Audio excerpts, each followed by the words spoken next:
people talk about the bad old days. Things weren't all that easy for a lot of people when I was young, as they're not easy for a lot of people now. But sometimes it's difficult being the eldest child.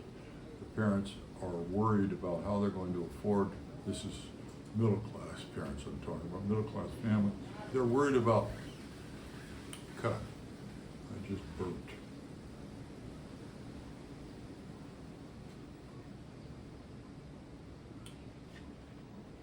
This is John Campbell and polio. When we were in high school, John Campbell was 2 years ahead of Joe and me, I think. Let me start over. This would be John Campbell, polio. John got polio when he was, I think, a sophomore in college. Oh shit.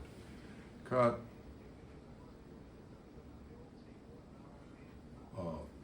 This is John Campbell and polio.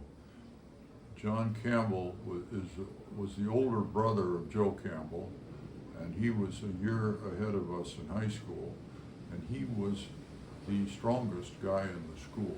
There was a very big fellow there who happened to be part Indian, who was billed himself as the premier macho in the school. He was the center on the basketball team.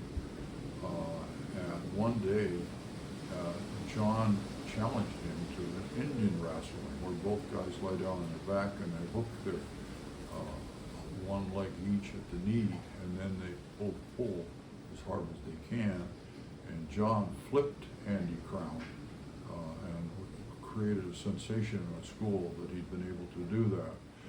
He was also an outstanding broad jumper and a very, very strong young man.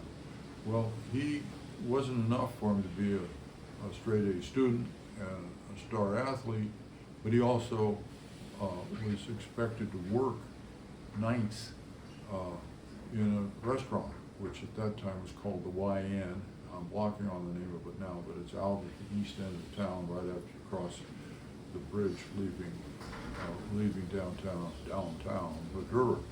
Well, he worked out there at night, and he got polio, and he got it really bad.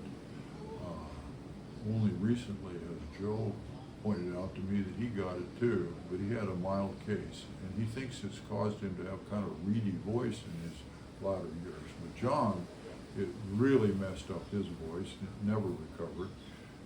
He was never an athlete after that. He had to be in an iron lung, and so he must have almost died. And it really limited him in many ways the rest of his life. He could walk, and he did go to college and graduated in physics and had a good earning job in Santa Barbara, California for many years. But it bothers me as I reflect on it that John had to work at night when he was doing all these very strenuous things as a high school student and athlete, but the family just didn't have that much money. Later, Joe and his younger brother Dan found out that they could get scholarships from Harvard University, and they went to Harvard, both of them, and graduated without it costing them anything. So some of Joe's parents' worries about finances in college turned out to be unnecessary, but not till after the damage had been done to John. And I've always felt bad about that. He did have a wife and 3 children, and he did survive, but with a handicap.